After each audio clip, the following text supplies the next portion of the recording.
ನಮಸ್ಕಾರ ವೀಕ್ಷಕರೇ, ನಾನು ನಿಮ್ಮ ಮಂಜುನಾಥ್ ಅಡ್ವೊಕೇಟ್ ಮಾತಾಡ್ತಾ ಇರೋದು.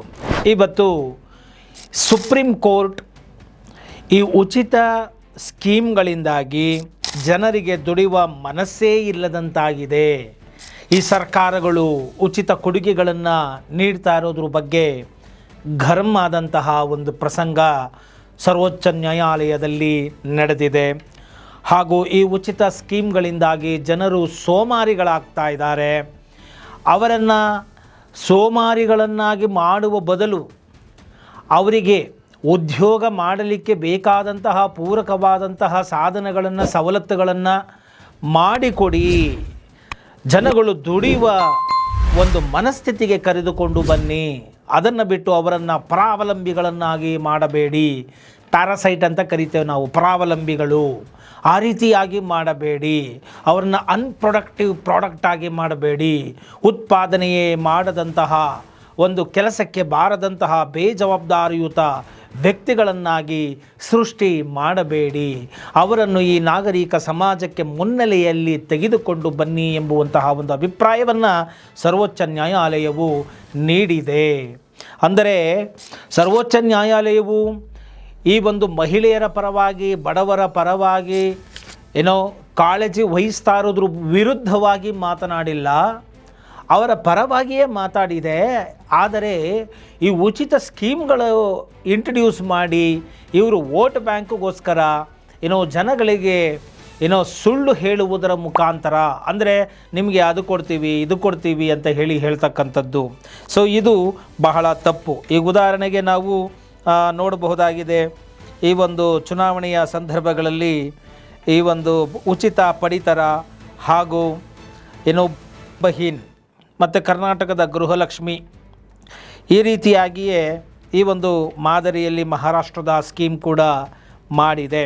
ಅಂದರೆ ಒಟ್ಟಾರೆಯಾಗಿ ಇಲ್ಲಿನ ಸುಪ್ರೀಂ ಕೋರ್ಟಿನ ಒಂದು ಅಬ್ಸರ್ವೇಷನ್ ಏನಿದೆ ಅಂತ ಹೇಳಿದ್ರೆ, ಈ ಒಂದು ಚುನಾವಣೆಯಲ್ಲಿ ಗೆಲ್ಲಲಿಕ್ಕೆ ಈ ಉಚಿತ ಕೊಡುಗೆಗಳು ಒಂದು ಜನಗಳನ್ನು ಆಕರ್ಷಿಸುವಲ್ಲಿ ಯಶಸ್ವಿ ಆಗ್ತಾ ಇದೆ.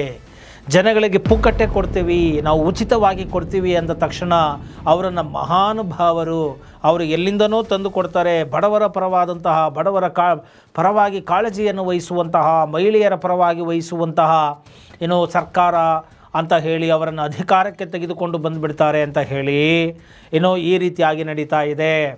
ನೋಡಿ, ಇದು ಒಂದು ಸ್ಕ್ಯಾಮ್ ರೀತಿಯಲ್ಲಿ ಆಗೋಗ್ತಾ ಇದೆ. ಇದು ಆಗಬಾರದು ಅನ್ನೋದು ಉದ್ದೇಶ ಆಗಿದೆ. ಅಂದರೆ ನಮ್ಮಲ್ಲಿ ಶ್ರೀಮಂತರ ಪರ್ಸಂಟೇಜು ಕಡಿಮೆ ಇದೆ. Only 2% of the rich people are ruling 98% of the common people ಅಂತ ಹೇಳಿ ನಾವು ಕರಿತೇವೆ.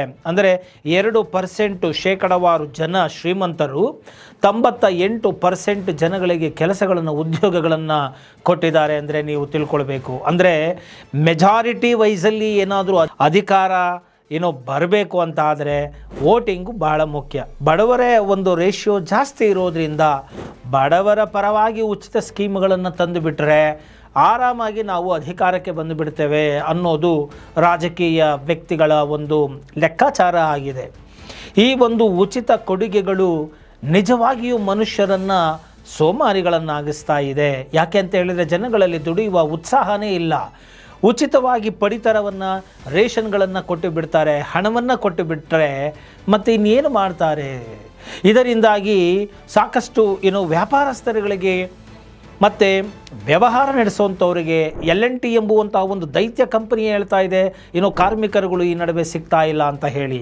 ಸಾಕಷ್ಟು ಬಿಸ್ನೆಸ್ಸನ್ನು, ವ್ಯಾಪಾರವನ್ನು ಮಾಡುವಂಥವರು ಕೂಡ ಹೇಳ್ತಾರೆ ಈ ನಡುವೆ ಈ ಒಂದು ಡಿ ದರ್ಜೆಯ, ಡಿ ಕ್ಯಾಟಗರಿ ಜನಗಳು, ಕೂಲಿ ಮಾಡುವವರು ಸಿಗೋದು ತುಂಬ ಕಡಿಮೆ ಆಗ್ತಾ ಇದೆ. ಯಾಕೆ ಅಂತ ಹೇಳಿದ್ರೆ ಅವರಿಗೆ ಬಿಗ್ ಡ್ರೀಮ್ ಇರೋದಿಲ್ಲ, ದೊಡ್ಡ ದೊಡ್ಡ ಕನಸುಗಳು ಇರೋದಿಲ್ಲ, ಅವರಿಗೆ ವಿದ್ಯಾಭ್ಯಾಸಗಳು ಇರೋದಿಲ್ಲ, ಅವರಿಗೇನು ಊಟ ಆದರೆ ಸಾಕು ಎಂಬುವ ರೀತಿಯಲ್ಲಿ ಆಗಿಬಿಡುತ್ತೆ.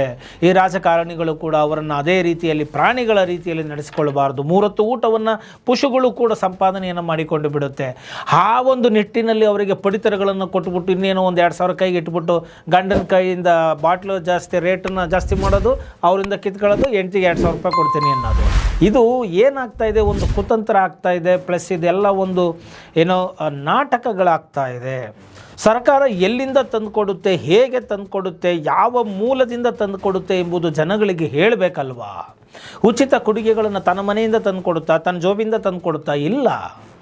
ಶ್ರೀಮಂತರಿಂದ ತೆರಿಗೆಯ ರೂಪದಲ್ಲಿ ಕಿತ್ಕೊಳ್ಳೋದು, ಬಡವರಿಗೆ ಅದನ್ನು ಕೊಡ್ತೀನಿ ಅಂತ ಹೇಳಿ ಆ 100 ರೂಪಾಯಿ ಕೊಡುವಂಥ ಕೊಡುಗೆಗಳಲ್ಲಿ ಎಲ್ಲೋ 10 ರೂಪಾಯಿನೋ 5 ರೂಪಾಯಿನೋ ಅವ್ರ ಕೈಗೆ ಸೇರುತ್ತೆ, ಮಿಕ್ಕಿದೆಲ್ಲ ಹರಿದು ಹೋಗ್ಬಿಡುತ್ತೆ ಬೇರೆ ಬೇರೆ ಕವಲುಗಳ ದಾರಿಯಲ್ಲಿ.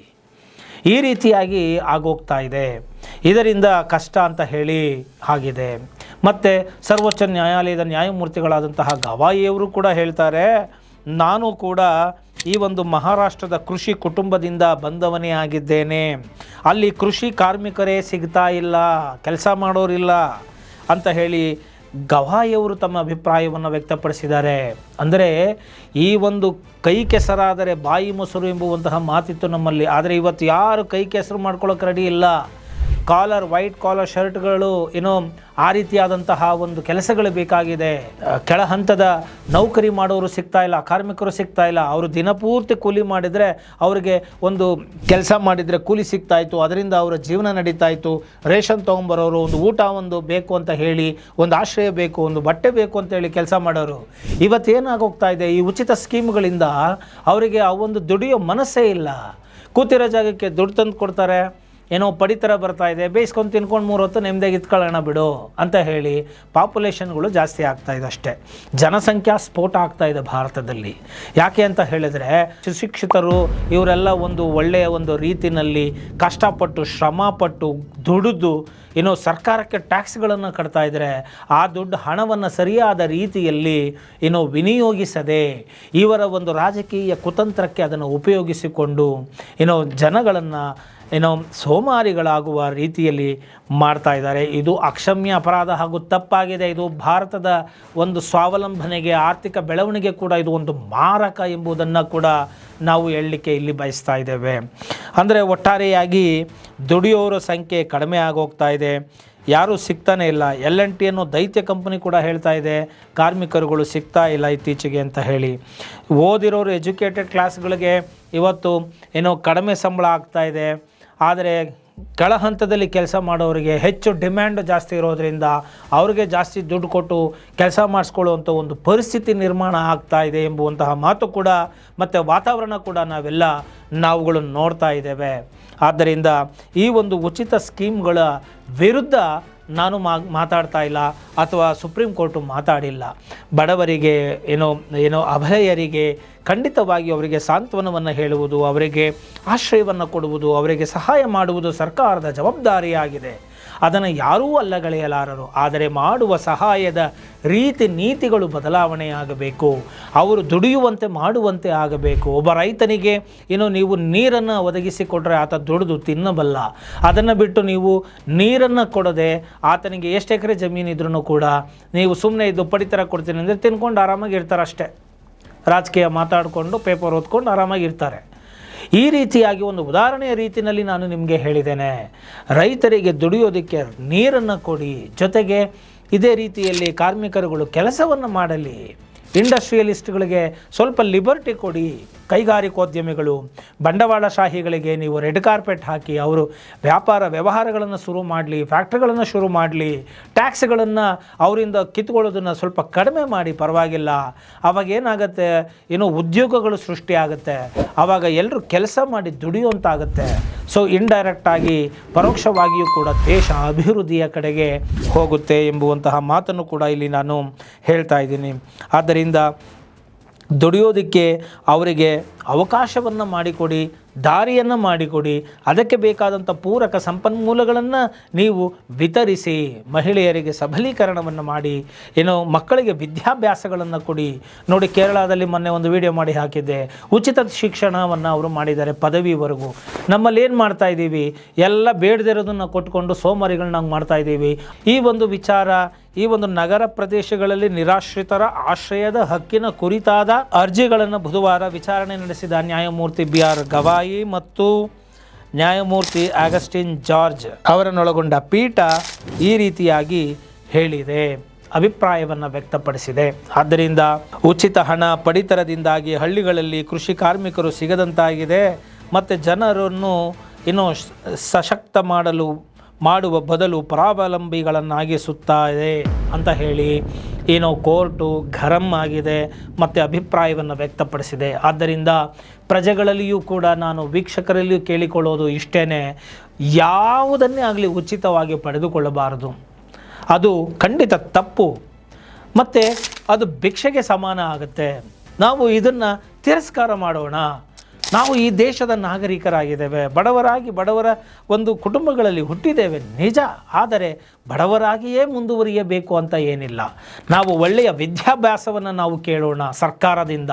ವಿದ್ಯಾಭ್ಯಾಸ ಬಂದಿದ್ದೇ ಆದಲ್ಲಿ ಜ್ಞಾನ ವೃದ್ಧಿ ಆಗುತ್ತೆ. ಜ್ಞಾನ ವೃದ್ಧಿ ಆಗಿದ್ದೇ ಆದಲ್ಲಿ ಯಾವ ರೀತಿಯಾಗಿ ನೀವು ನಿಮ್ಮ ಅವಕಾಶಗಳನ್ನು ಸೃಷ್ಟಿ ಮಾಡಿಕೊಳ್ಳಬಲ್ಲರಿ ಎಂಬುವಂತಹ ಒಂದು ಯೋಜನೆಗಳು ನಿಮಗೆ ಬರುತ್ತೆ. So you can create a platform to earn yourself to reach goal. So ನೀವೇ ಆ ಒಂದು ವೇದಿಕೆಯನ್ನು ಸೃಷ್ಟಿ ಮಾಡಿಕೊಳ್ಳಬಲ್ಲಿರಿ. ಆದ್ದರಿಂದ ಉಚಿತವಾದ ಶಿಕ್ಷಣವನ್ನು ಕೇಳೋಣ, ಏನೋ ಆರೋಗ್ಯವನ್ನು ಕೇಳೋಣ, ಏನೋ ಉಚಿತವಾದಂಥ ಆರೋಗ್ಯನ ನಮಗೆ ಕೊಡಿ, ಮೆಡಿಕಲ್ ಫೆಸಿಲಿಟೀಸ್ಗಳನ್ನ ನಮಗೆ ಕೊಡಿ ಅಂತ ಕೇಳೋಣ. ಅದನ್ನು ಬಿಟ್ಟು ಬೇರೆ ಇನ್ಯಾವುದೋ 2,000 ರೂಪಾಯಿ ಕೊಡ್ತೀನಿ, ಬಸ್ ಫ್ರೀಯಾಗಿ ಕೊಡ್ತೀನಿ, ಅದು ಕೊಡ್ತೀನಿ, ಇದು ಕೊಡ್ತೀನಿ, ಇದೆಲ್ಲ ಯಾರು ಕೇಳಿದವರು? ಇದೆಲ್ಲ ತೆಗೆದುಕೊಳ್ಳೋದಕ್ಕೆ ಹೋಗಬೇಡಿ. 2,000 ರೂಪಾಯಿ 5,000 ರೂಪಾಯಿ ಇಸ್ಕೊಂಡು ಓಟ್ ಹಾಕೋಕ್ಕೆ ಹೋಗಬೇಡಿ. 5,000 × 5 ವರ್ಷ ಅಂದರೆ ಲೆಕ್ಕ ಹಾಕ್ಕೊಳ್ಳಿ, ಭಿಕ್ಷಕರಿಗಿನ್ನ ಕಡೆಯಾಗಿ ಹೋಗ್ಬಿಡ್ತೀವಿ. ಅದನ್ನು ಡಿವೈಡೆಡ್ ಬೈ 5 ಇಯರ್ಸ್ ಮಾಡಿಬಿಟ್ರೆ ಒಂದು ದಿನಕ್ಕೆ ಎಷ್ಟು, 1 ರೂಪಾಯಿನೂ ಬರಲ್ಲ. ಇಂತಹ ಭಿಕ್ಷುಕರ ನಾವು ಖಂಡಿತ ಅಲ್ಲ. ಈ ರೀತಿಯಾಗಿ ಉಚಿತವಾದಂಥ ಕೊಡುಗೆಗಳ ಪ್ರಣಾಳಿಕೆಗಳಿಗೆ ಮಾರು ಹೋಗಬೇಡಿ. ಖಂಡಿತ ಅಂತಹ ಸರ್ಕಾರಗಳಿಂದ ನೀವೇನೂ ಬಯಸೋದಕ್ಕೆ ಆಗೋದಿಲ್ಲ. ಲಕ್ಷ ಕೋಟಿಗಳು ಸಾಲಗಳನ್ನು ಮಾಡಿಕೊಂಡು ಜನಗಳ ಮೇಲೆ ಹೇರ್ತಾ ಇದ್ದಾರೆ. ಜನಗಳು ಕೊಡುವಂಥ ತೆರಿಗೆ ಹಣ ಸರಿಯಾದ ರೀತಿಯಲ್ಲಿ ವಿನಿಯೋಗ ಆಗ್ತಾ ಇಲ್ಲ. ರಾಜಕೀಯ ಪುಡಾರಿಗಳ ಮನೆಗಳಲ್ಲಿ ಅಥವಾ ದೊಡ್ಡ ಸರ್ಕಾರಿ ಹುದ್ದೆಯಲ್ಲಿರುವಂಥ ಅಧಿಕಾರಿಗಳ ಮನೆಯಲ್ಲಿ ಭ್ರಷ್ಟತನದ ಮುಖಾಂತರ ಅವರ ಮನೆಗೆ ಹೋಗಿ ಸೇರ್ತಾ ಇದೆ ಹೊರತು ದೇಶದ ಅಭಿವೃದ್ಧಿಗೆ ಉಪಯೋಗಕ್ಕೆ ಬರ್ತಾ ಇಲ್ಲ. ಆದ್ದರಿಂದ ಈ ಒಂದು ಉಚಿತ ಕೊಡುಗೆಗಳು ಇನ್ನೇನೋ ಫ್ರೀಯಾಗಿ ಕೊಡ್ತೀನಿ ಅಂತ ಬಂದರೆ ಖಂಡಿತ ಅದನ್ನು ತಿರಸ್ಕಾರ ಮಾಡಿ ಸ್ವಾವಲಂಬಿಗಳಾಗಿ, ಕೋರ್ಟಿನ ಉದ್ದೇಶ ನೀವು ಸ್ವಾವಲಂಬಿಗಳಾಗಿ, ಸ್ವಾಭಿಮಾನಿಗಳಾಗಿ ಒಂದು ಸ್ವಾತಂತ್ರ್ಯದ ಆತ್ಮತೃಪ್ತಿಯ ಬದುಕನ್ನು ನೀವು ಬದುಕಬೇಕು. ಅಂತಹ ಪೂರಕವಾದಂಥ ವ್ಯವಸ್ಥೆಗಳು ನಮಗೆ ಬೇಕು, ಅದನ್ನು ನಮಗೆ ಕೊಡಿ ಅಂತ ಕೇಳಿ. ಅದನ್ನು ಬಿಟ್ಟು ನಾವೇನೋ 2,000 ರೂಪಾಯಿ ಕೊಟ್ಟರೆ ನಾಳೆ ಖರ್ಚಾಗೋಗೋದನ್ನು ತೊಗೊಳೋದ್ರಿಂದ ಏನು ಪ್ರಯೋಜನ ಇಲ್ಲ. ಪಡಿತರ ತೊಗೊಂಡ್ರೆ ಊಟ ಮಾಡ್ಕೊಂಡು ಇದ್ಬಿಡ್ತಾರೆ. ಇನ್ನೇನು ಕೆಲಸ ಮಾಡ್ತಾರೆ ಕೂಲಿ ಕಾರ್ಮಿಕರು? ಹಾಗಾದರೆ ಕೂಲಿಗೆ ಕೆಲಸಗಳಿಗೆ ಜನಗಳೇ ಇಲ್ದಂಗೆ ಆಗೋಗ್ಬಿಟ್ರೆ ಡೆವಲಪ್ಮೆಂಟ್ ಹೇಗಾಗುತ್ತೆ? ಸೊ ಈ ಒಂದು ವ್ಯವಸ್ಥೆಯ ಚಿತ್ರಣವನ್ನು ಸರಿಯಾಗಿ ಅರ್ಥ ಮಾಡಿಕೊಳ್ಳಬೇಕು ಅನ್ನೋದಷ್ಟೇ ಕೋರ್ಟಿನ ಒಂದು ಇರಾದೆಯಾಗಿದೆ, ಉದ್ದೇಶ ಆಗಿದೆ. ಆದ್ದರಿಂದ ನನ್ನ ವೈಯಕ್ತಿಕ ಅಭಿಪ್ರಾಯನೂ ಕೂಡ ಉಚಿತವಾದಂತಹ ಕೊಡುಗೆಗಳಿಗೆ ನೀವು ಮಾರು ಹೋಗದಿರಿ. ನಿಮಗೆ ಏನು ಬೇಕೋ ಅದನ್ನು ಕೇಳಿ, ಶಿಕ್ಷಣ ಕೇಳಿ, ವಿದ್ಯಾಭ್ಯಾಸ ಕೇಳಿ. ಅದನ್ನು ಬಿಟ್ಟು ಈ ರೀತಿಯಾಗಿ ಕೆಲಸಕ್ಕೆ ಬಾರದ ಸ್ಕೀಮ್ಗಳಿಗೆ ಬಲಿಯಾಗಿ ಯಾರೋ ಅಯೋಗ್ಯರುಗಳನ್ನು ನೀವುಗಳು ಅಧಿಕಾರದಲ್ಲಿ ಕೂರಿಸಿದ್ದೇ ಆದಲ್ಲಿ ಖಂಡಿತವಾಗಿಯೂ ಅದರಿಂದ ದೇಶ ಮುಂದುವರಿಯೋದಿಲ್ಲ. ದೇಶ ಮತ್ತಷ್ಟು ಬಡತನಕ್ಕೆ ಹೋಗುತ್ತೆ, ಸಾಲಗಾರರನ್ನಾಗಿ ಮಾಡಿಬಿಡ್ತಾರೆ. ಮತ್ತು ಡೆವಲಪ್ ಮಾಡಬೇಕು ಅಂತ ಹೇಳ್ತಕ್ಕಂಥ ವ್ಯಕ್ತಿಗಳಿಗೂ ಕೂಡ ಕಾರ್ಮಿಕರುಗಳು ಸಿಗದೇ ಇದ್ದಾಗ, ಕೂಲಿ ಕಾರ್ಮಿಕರುಗಳು ಸಿಗದೇ ಇದ್ದಾಗ ಆ ಡೆವಲಪ್ಮೆಂಟ್ಗಳು ಆಗೋದಿಲ್ಲ. ಸೊ ಒಟ್ಟಾರೆ ಇದು ದೇಶದ ಅಭಿವೃದ್ಧಿಗೆ ಮಾರಕ ಎಂಬುವಂತಹ ಮಾತನ್ನು ಹೇಳ್ತಾ ಈ ಒಂದು ವಿಡಿಯೋವನ್ನು ಇಲ್ಲಿಗೆ ಮುಗಿಸ್ತಾ ಇದ್ದೇನೆ. ಇಷ್ಟ ಆಗಿದ್ದೆ ಆದಲ್ಲಿ ಮರೆಯದ ಹಾಗೆ ಲೈಕ್ ಕೊಡಿ, ಇತರರಿಗೂ ಕೂಡ ಶೇರ್ ಮಾಡಿ, ಕಾಮೆಂಟ್ ಮಾಡೋದನ್ನು ಮರಿಬೇಡಿ ಅಂತ ಹೇಳ್ತಾ ಜೈ ಹಿಂದ್, ಜೈ ಕರ್ನಾಟಕ ಮಾತೆ.